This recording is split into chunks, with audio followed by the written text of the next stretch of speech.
welcome back to my channel. I want to start this video off by thanking every single one of you who watched my previous video. Thank you guys so much for all the love that I received, all the support that I received. I received a bunch of like DMs, I received private messages, all the likes, all the comments. Thank you guys so much. It motivated me to keep going and to bring you guys better content. So thank you guys so much for all of that. If you haven't watched my previous video, go watch it. It is pretty much just an overall of why I decided to start my own business. So go watch that one and then come back and watch this one. Before I do begin this video though, I do want to say a little disclaimer. Everything that I will be mentioning in this video has to do with my business, and the reason why I say this is because not every business is the same. For example, if you want to start a business that has to do with like electronics, there are another set of permits that you have to get for that. It all depends on where you live and what kind of business you want to do. So right now I will be sharing all the permits and licenses that I had to get for my business, and I do sell clothes. So it's more, when you sell clothes and stuff like that, it's the process is a little bit more easier than when you like try to do electronics and like stuff like that. It is possible, just do your research. I can't stress that enough. Do your research, do your research, do your research, because there are some permits that I have to get that you may not, and there are some permits that you have to get that I may not. So if I don't have to get the permits, they won't be included in this video. So that's why I am saying please go do your research. The internet is free, so there is no reason for you guys to not have this information. And I also want to say that because I thought I had done all my research when I first started, but I was wrong. Like there was some stuff, and I will mention them in this video, that I didn't know I had to get, and so I had to go back and like get them. So that's why it's very important to just do your research from the beginning. That way, you know, you don't miss any steps and you don't have to go back and waste time. So without further ado, the very first permit that I had to get was the seller's permit. The reason for the seller's permit is because I resell clothes. Not all of, I mean, I wish that I could make my own clothes, but I'm not at that level yet. So I do resell. So because I resell, I need the seller's permit. The seller's permit is free. You do not have to waste a single dime on this permit. You just have to go to your local state website, and there should be a tab that mentioned it, and it's so easy to apply. What I did, I called them and they went step by step with me. I kid you not, it literally took like 15 minutes. And then next thing you know, I was printing my seller's permit and they were like, you can literally begin.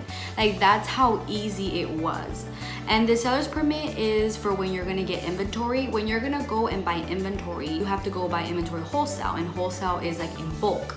So I always buy dresses in bulk, and I'll get into more of that later when I get to that video. So you do need that seller's permit. They will ask you for it. Please don't lose it. Make copies of it in case you do lose one, but try not to, because people can use it. So you got to be really careful with all of these permits and licenses. Make sure you store them in a really good spot that no one can get. So yeah, that's the first permit, seller's permit, absolutely free. Go to your state website and you can get it from there. The second permit is when you have to go register your business as a fictitious business name. Now, I did not know about this, so this is why I'm telling you it's very important to do your research. I didn't know about this when I went to go get my license. The lady actually was like, before you do anything, you need to go do that. And the reason why you have to register it under a fictitious business name is because my business is not called Ideales de Dios. My business is called just Ideales, which is my first name. So because I did it like that and it's not my first and last name, I had to go register under a fictitious business name. If for whatever reason your business is anything other than your first and last name, you have to register it under a fictitious business name. And you can look up like through Google where you can go do that. I had to go do it. I think it was a city clerk that I had to go do that, and it was only $35. Only $35, nothing too expensive, nothing too crazy. And you have to have that. Like that's like the first thing that you have to go get, because if you don't have that, if your name is not like registered, then you can't do none of the other steps. So you gotta make sure that you handle that first. When I was there registering my business name, they did tell me that I had to go to the newspaper. They give you a list of all of the newspaper places that you can go to, and they were like, you have to go and you have to pretty much put your name in the newspaper, and it has to run 4 consecutive weeks. The very first week they send you a newspaper, which I thought was really cool, and it pretty much, it literally, your information is on there, and it's so cool because it makes it feel like official.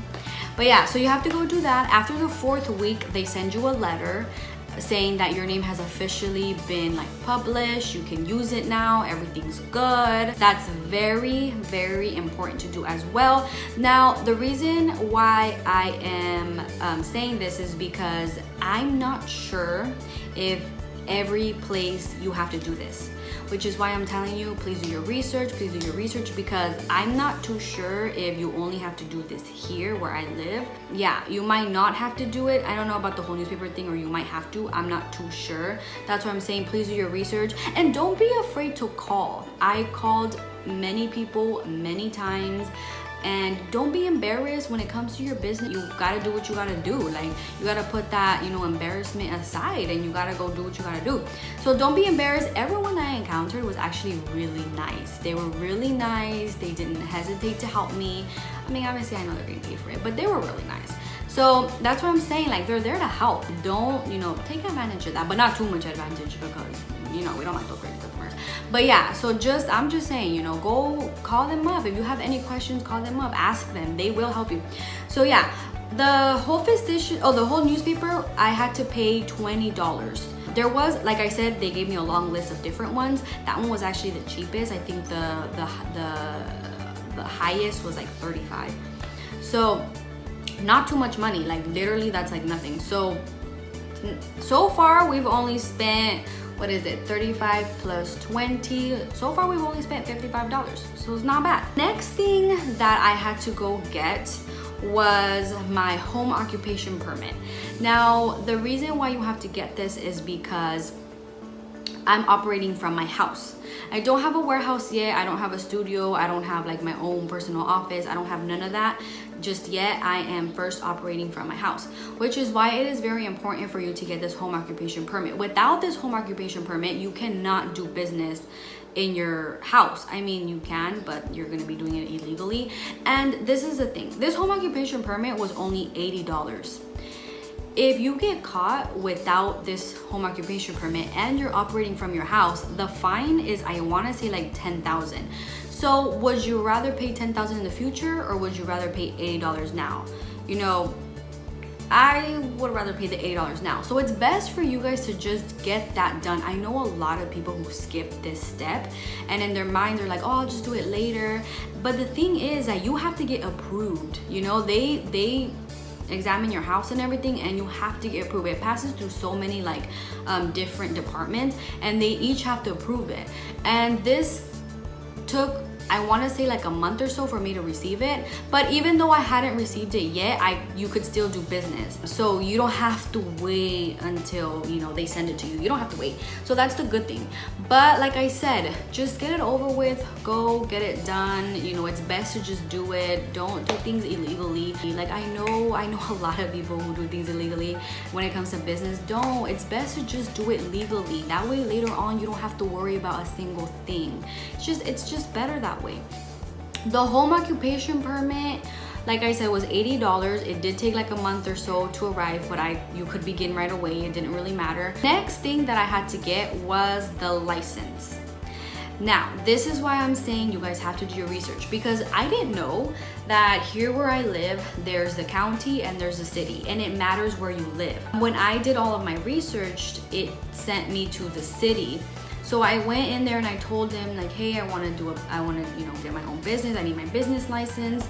And the lady was like, sure, have you registered your name under fictitious business name? That's where I was like, oh no, I did not. So she sent me that way.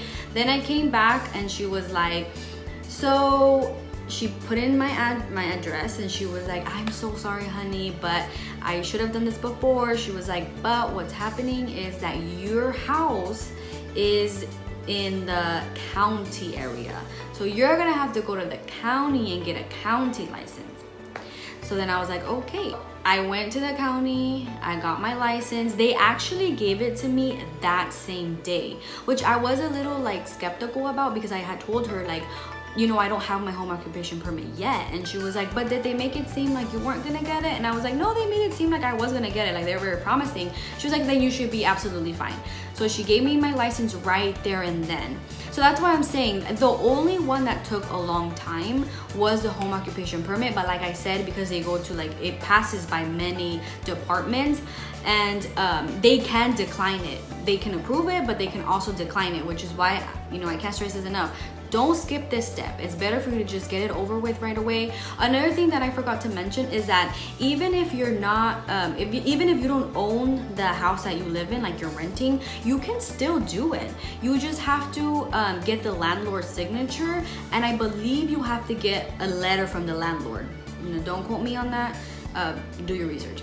But like, I don't own this house. My dad does. So because I don't own it, my dad had to sign off. If you own your house, and you don't have to worry about anything because you own it. But if not, if whoever owns it, they have to sign off, and you know, they have to make sure that that person's okay with you doing business in their house. So there is a couple steps that you have to do. Other than that, that's all that I had to do. Oh, actually, bank account. I'm pretty sure you guys are wondering about that. When it comes to the bank account, I went to my bank and I tried to get a business account, and I didn't do it. I didn't go through with it, and I'm going to tell you why. The reason why I didn't go through with it was because my business, obviously, I had just started. I wasn't making $1,000 a month, and they have fees. If you don't make a certain amount a month, if the money's not coming in, you know, at a certain amount per month, they do charge you. And so in my mind, I was like, there's no point in me doing that. So I ended up making a separate checking account. Within my own account, I made a separate checking account. So I have my personal checking and I have my business checking. I didn't want to put it together. I didn't want to mix my personal with business because I knew I was going to confuse myself. So I didn't do that. So that's another thing that I can say. Make sure that you separate your business with personal. You don't want to tie it all together because it's going to be a mess when you're going to try to figure it all out. That's why I didn't want to go down that route. If you want to do that and you're okay with doing that, it's up to you. Whatever you want to do, whatever you feel like doing. I didn't want to do that. I just didn't want to have those problems in the future. If your business is making though over like $1,000 a month, yes. As soon as mine does, I will go and make a business account because it does help out a lot when you do it. Like, it does have its benefits. So just look into all that stuff. Like I said, Google is free. You know, go do your research. It doesn't hurt. I actually didn't start my business right away. I waited, I want to say like two weeks before I waited a week to get my seller's permit. And then I didn't actually start my business until like a month or two. But that's because during that whole time, I was really trying to do my research. And even though I did that, I still made a lot of mistakes. Tune into that video where I talk about the 5 mistakes that I made. But yeah, so I just want to leave this video here before I do leave. However, I do want to say this t-shirt is available at my boutique. You know, I will leave the link below, or I would, you know, have my brother put it somewhere around here. So thank you guys so much for watching. Please subscribe, please like, please comment. You guys have any questions, DM me. I will leave all of those handles down below. I almost forgot to mention that the license was the pricier one out of all of the permits and licenses that I had to get. The license was actually $182. It's still not bad. Like I said, if you were to not have it and they catch you not having it, those fines are really expensive. So I think $182 for a license is not bad. So another thing I do want to say is it does take money to invest in a business, but I will get to that in another video. Thank you so much for watching. Till next time.